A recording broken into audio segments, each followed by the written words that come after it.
Pemirsa, apa kabar hari ini? Semoga Anda selalu sehat di masa pandemi dan selalu bersemangat untuk menjalani aktivitas. Bagi pemirsa yang harus tetap bekerja di luar rumah, jangan lupa untuk menggunakan masker. Hari ini, program Berita News Point hadir menjumpai Anda bersama saya, Khairunisa. Selama 30 menit ke depan, News Point akan menyajikan berita terbaru seputar Universitas Brawijaya dan Malang Raya. Jangan kemana-mana, keep on our channel News Point.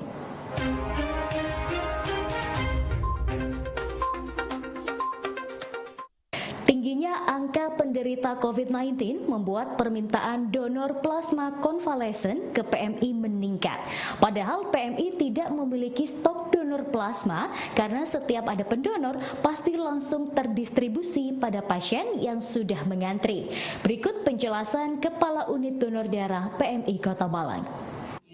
Jadi memang permintaan cukup tinggi ya Mbak ya, antrian aja dalam sehari bisa yang minta loh kemarin itu 90 orang dari semua golongan, ada A, ada B, ada AB gitulah. Sedangkan jumlah pendonor ini juga tidak sebanyak yang dibutuhkan. Padahal kami sudah sosialisasi ya, kita sudah berupaya agar pendonor ini lebih banyak, tetapi tetap masih kurang. Nah, sehingga kita permintaan itu kita catat sebagai antrian. Jadi kita tidak pernah bisa nyetop karena begitu darah jadi sudah ditungguin sesuai antriannya kan. Misalnya ada yang butuh kita catat gitu ya. Tuan A butuh O 2 labu gitu kan, kita catat. Pada saat ada pendonor O, kita lihat siapa nanti ini yang akan dapat giliran dapat ini, misalnya Tuan B gitu. Nah sehingga Tuan A tadi kita hubungi kalau sudah ada darah plasmanya, maka Pak, plasma O yang Anda butuhkan sudah siap diambil. Nah itu biasanya sudah ditunggu gitu. Jadi memang stok selalu kosong kita, tapi selalu ada donor, kita ambil, kita berikan yang membutuhkan. Nah, kalau pengen cepat gak antri gimana? Bantu kami mencari donor.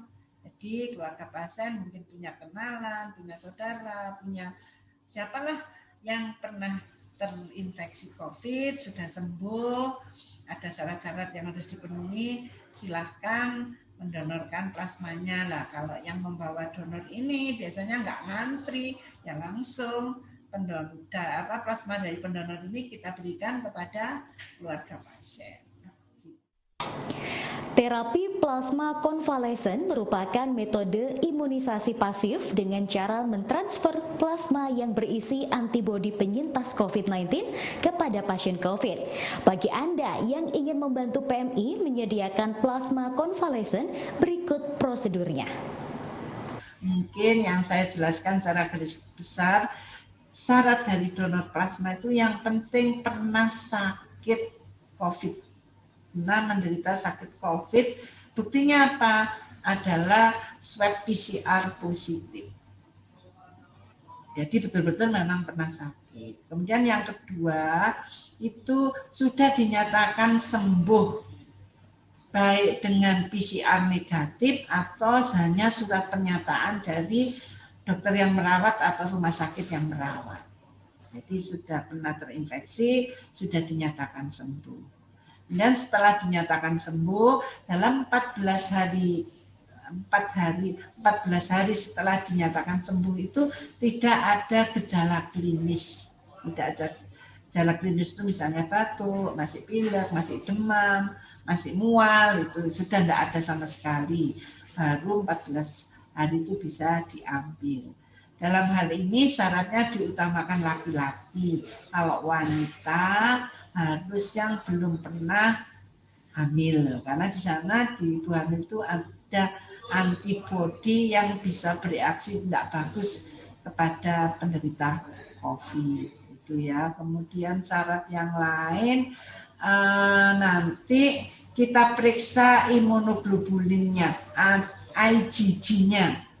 Apa sih IgG? Itu adalah zat anti COVID yang ada di dalam plasma penyintas. Jadi orang yang sakit COVID itu di dalam setelah sembuh di dalam tubuhnya itu mesti ada antibodi. Antibodi itu anti ya, zat anti terhadap COVID. Nah itu kita ukur apakah kadarnya cukup banyak sehingga mempunyai efek pengobatan atau efek terapi. Nah itu biasanya harus diencerkan dulu sampai minimal 1/80. Alangkah bagusnya kalau diencerkan 1/160, tapi tidak mudah. Karena menurut teori katanya cuma 10% dari penderita COVID ini yang bisa memberikan antibodi yang cukup untuk efek pengobatan.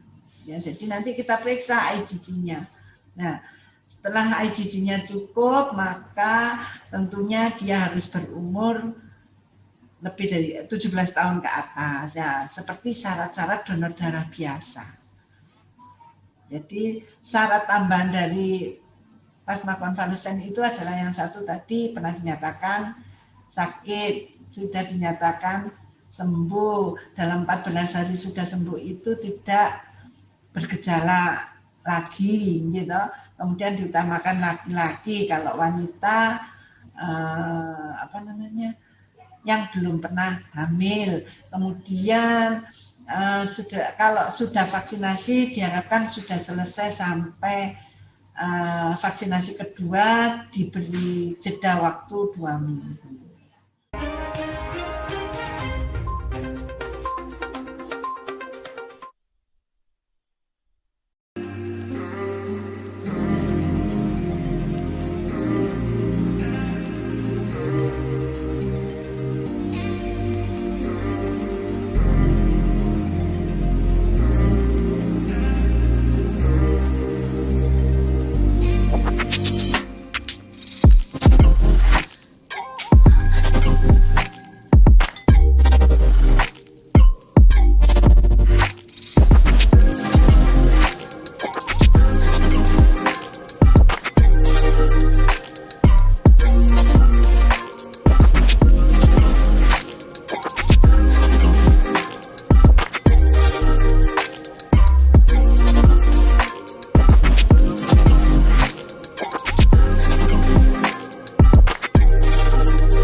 Upaya membantu percepatan program vaksinasi bagi masyarakat Indonesia terus dilakukan oleh Ikatan Alumni Universitas Brawijaya.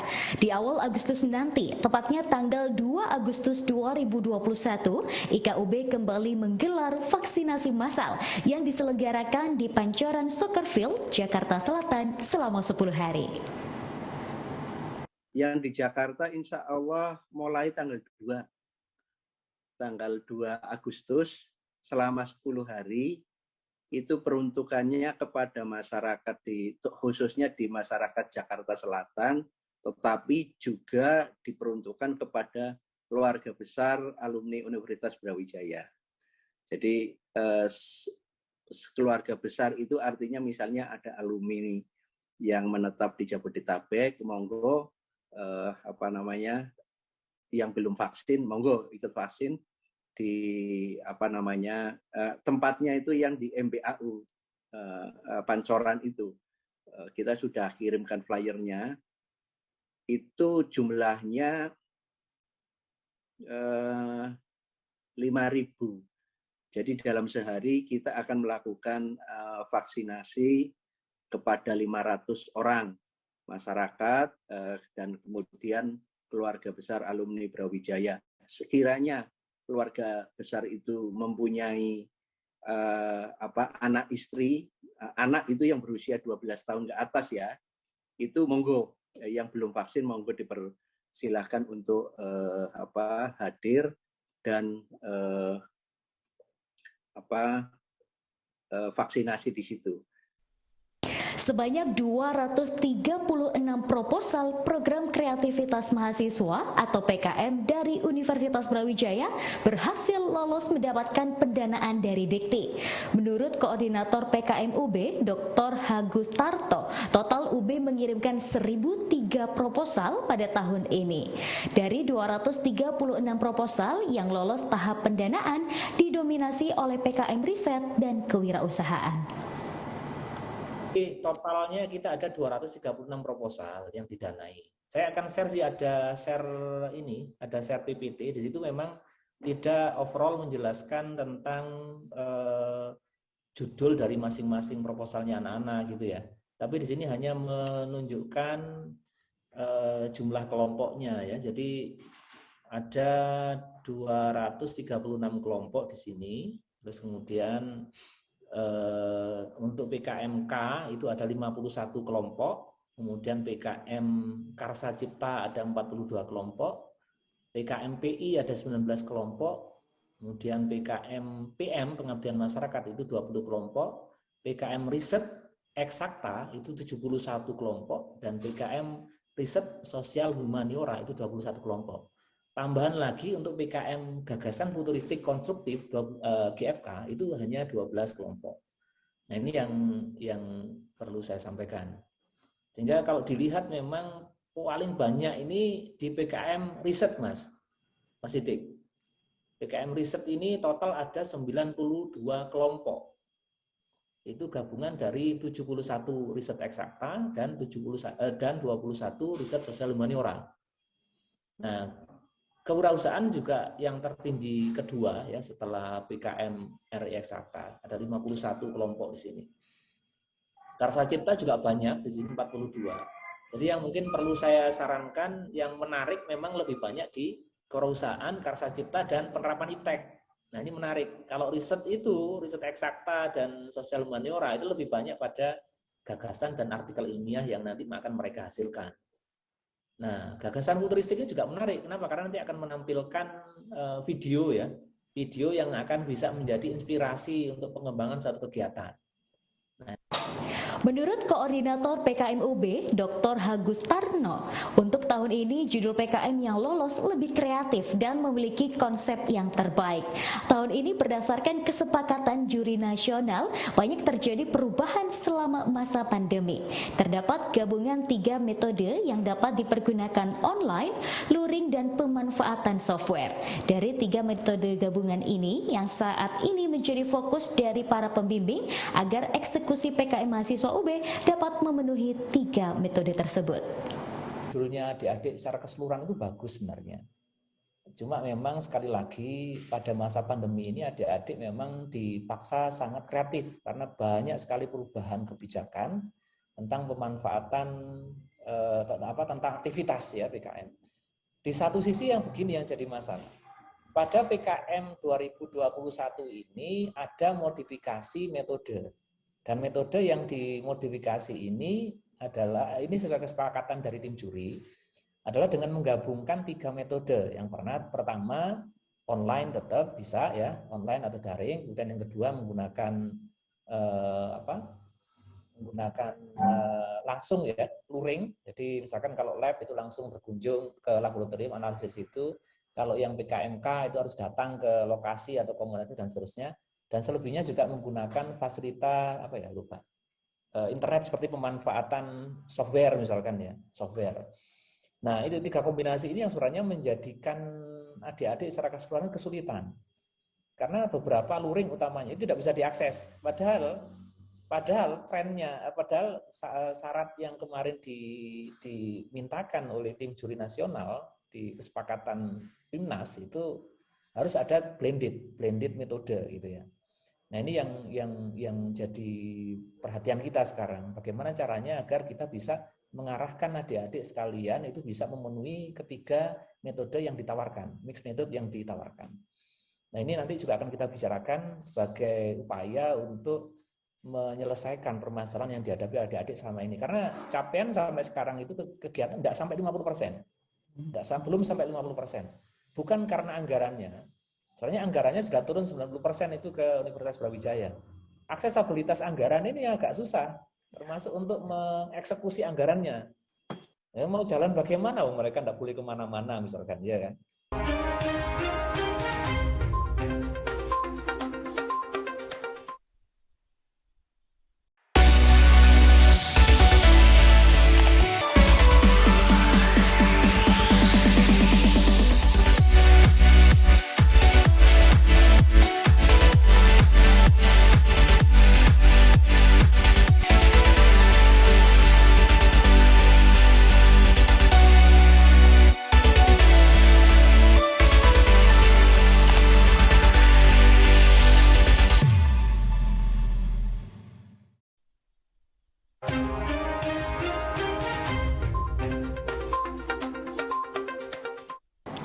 Program studi S1 Peternakan Fapet UB meraih akreditasi unggul dari BAN PT.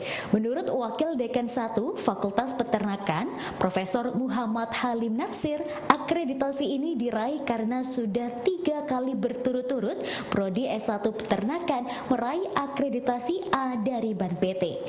Sesuai dengan ketentuan, maka diperbolehkan untuk mengajukan akreditasi untuk meraih prestasi unggul dengan melengkapi persyaratan yang ada. Untuk akreditasi unggul ini, Prodi S1 Peternakan meraih nilai 375. Terima kasih, Mas Sidik. Assalamualaikum warahmatullahi wabarakatuh. Jadi memang di dalam BAN PT itu kan kita diberi kesempatan bagi yang akreditasi PS-nya itu A, itu bisa mengajukan akreditasi unggul. Nah, kebetulan di PS Peternakan S1 ini kita sudah 3 kali sejak di merger itu selalu A. Sehingga akhirnya kita mengajukan, kita mulai proses di awal tahun ini, akhirnya baru keluar itu di 3 hari yang lalu. Nah, alhamdulillah akhirnya keluarlah akreditasi unggul itu. Nah, di dalam akreditasi unggul itu memang sebenarnya kita hanya melengkapi istilahnya. Melengkapi yang sekarang itu kan menggunakan dokumen 9 standar. Tetapi karena ini adalah istilahnya kita diberi kesempatan untuk melengkapi yang 9 standar itu, maka kita cukup mengisi yang namanya ISK. ISK itu instrumen suplemen konversi. Nah, atas dasar itulah akhirnya sebenarnya kita yakin lah, karena Fakultas Peternakan juga fakultas yang tua dengan SDM yang cukup dan prestasi yang cukup, akhirnya kita mencoba itu mengajukan. Nah, kriteria yang kita isikan itu sebenarnya memang tidak banyak, tetapi cukup mendalam sebenarnya. Ini mungkin bagi PS yang lain juga perlu dipersiapkan. Nah, jadi yang pertama itu kita mengisi yang namanya SDM kita, terutama dosennya. Jadi yang dilihat itu adalah berapa yang S3, berapa guru besarnya, kemudian kurikulumnya. Nah, kurikulum ini juga harus mengikuti kurikulum yang sekarang, yaitu kurikulum yang berbasis MBKM dan Revolusi Industri 4.0 itu. Kemudian sistem penjaminan mutu ini tentunya karena memang ini adalah hubungannya dengan penjaminan. Kemudian yang sangat penting di sini adalah adanya isian-isian yang kita harus meyakini bahwa isian itu memang sudah melampaui SNDikti. Karena di situ ada pelampauan SNDikti. Kemudian yang terakhir isiannya itu adalah tentang pelacakan lulusan. Nah, pelacakan ini 4 yang dinilai, yaitu sistem pelacakannya, kemudian waktu tunggunya, kesesuaian bidang, dan terakhir adalah kepuasan pengguna. Untuk mendukung era industri 4.0, Fakultas Peternakan UB selalu berkomunikasi dengan dunia industri sebagai mitra pengguna lulusan dari kampus. Kepuasan dari pengguna merupakan salah satu tolak ukur dari kinerja fakultas, sehingga Fapet berusaha setiap tahunnya melalui alumni mencari masukan untuk perbaikan kualitas. Untuk Peternakan UB, ini kita selalu berhubungan dengan mitra industri. Sehingga MBKM kemarin pun itu kan kita banyak sekali berhubungan dengan industri. Sehingga kemarin kan kita mendapatkan penghargaan juga tentang pelaksanaan MBKM yang paling banyak. Nah, artinya memang sejak awal kita memang selalu berhubungan dengan industri. Akhirnya dengan kepuasan pengguna, ini kan tentunya akan ada efeknya. Jadi semua yang bekerja di sana itu kan akan dinilai oleh pimpinannya yang di sana. Nah, kita selalu memang setiap tahun kita memang mengumpulkan alumni yang bekerja di industri, kita minta masukan-masukan terhadap kurikulum kita, konten pembelajaran kita, dan seterusnya. Sehingga harapannya lulusan kita itu memang sudah sesuai dengan kebutuhan industri. Selain unggul ini, kita juga sekarang lagi mempersiapkan visitasi akreditasi ASIIN. Ini adalah akreditasi dunia yang menurut rencana itu akan divisitasi secara online, karena kondisi ya online, itu pada tanggal 25 sampai 28 Oktober. Jadi 25 sampai 28 Oktober. Mengenai dokumen SAR-nya sudah kita kirim sejak bulan Mei kemarin, dan kita sudah ada feedback, ada permintaan tambahan di awal Juni sudah kita lengkapi, sehingga kita tinggal menunggu pada bulan Oktober. Ya pemirsa, informasi tadi sekaligus menutup perjumpaan kita hari ini. Jangan lupa saksikan News Point setiap hari pukul 19.30 waktu Indonesia Barat. Hanya di UB TV, Televisi Pendidikan Universitas Brawijaya. Saya Khairunisa dan seluruh kru yang bertugas pamit undur diri. Tetap patuhi protokol kesehatan, wajib menggunakan masker, dan terima kasih atas kebersamaan Anda. Selamat beraktivitas.